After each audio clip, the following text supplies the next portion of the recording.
BDP পানী যোগান আঁচনি কিমান দিনৰ পৰা বন্ধ? আজি 8 মাহে হ'ল এইটো বন্ধ হৈ আছে। ইয়াত সৰু বস্তু এটা কেয়াৰটেকাৰজনে কৈছে কিবা ষ্টাৰ্টাৰ 2টা লাগে, সেই 2টা হ'লেই পানী দিব পাৰে, কিন্তু তেওঁ পানী উঠাব নোৱাৰে বা দিবও নোৱাৰে সেই বস্তু 2টা নোহোৱাৰ কাৰণে। আৰু আমাৰ ইয়াৰ যিখন পৰিচালনা কমিটি আছে, কমিটিৰ সভাপতি আৰু কেয়াৰটেকাৰজন সম্পাদক সকলো অফিচলৈ গৈছে, অফিচত ইঞ্জিনিয়াৰক জনাইছে, ইঞ্জিনিয়াৰে কৈছে যে ফাণ্ড নাই, এনেকুৱা কিবা কথা কৈ থৈ দিছে। আজিলৈকে কোনো ধৰণৰ একো কৰা নাই।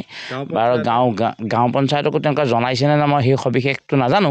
তেওঁ কেয়াৰটেকাৰজনে যদি গাঁও পঞ্চায়তত জনাইছে তেতিয়াহ'লে মাজতে গাঁও পঞ্চায়তৰ মিটিং এখন হৈছিল, সেই মিটিংখনত তেওঁ কি ধৰণে কি কথাটো ক'লে সেই কথাটো মই গম পোৱা নাই।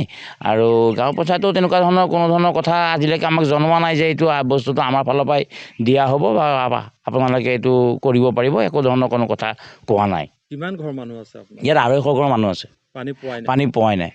আৰু বহুত পাইপলাইন ফুটা আছে।